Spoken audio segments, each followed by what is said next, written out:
Okay, demons lies.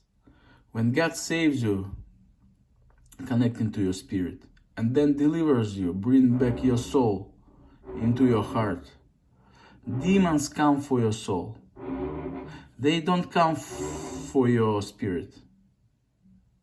They can't get it, but they come for your soul. Why?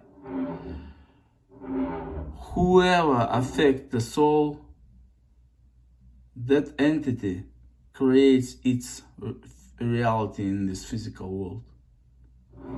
God is creating the new earth through human souls as an extension of human souls.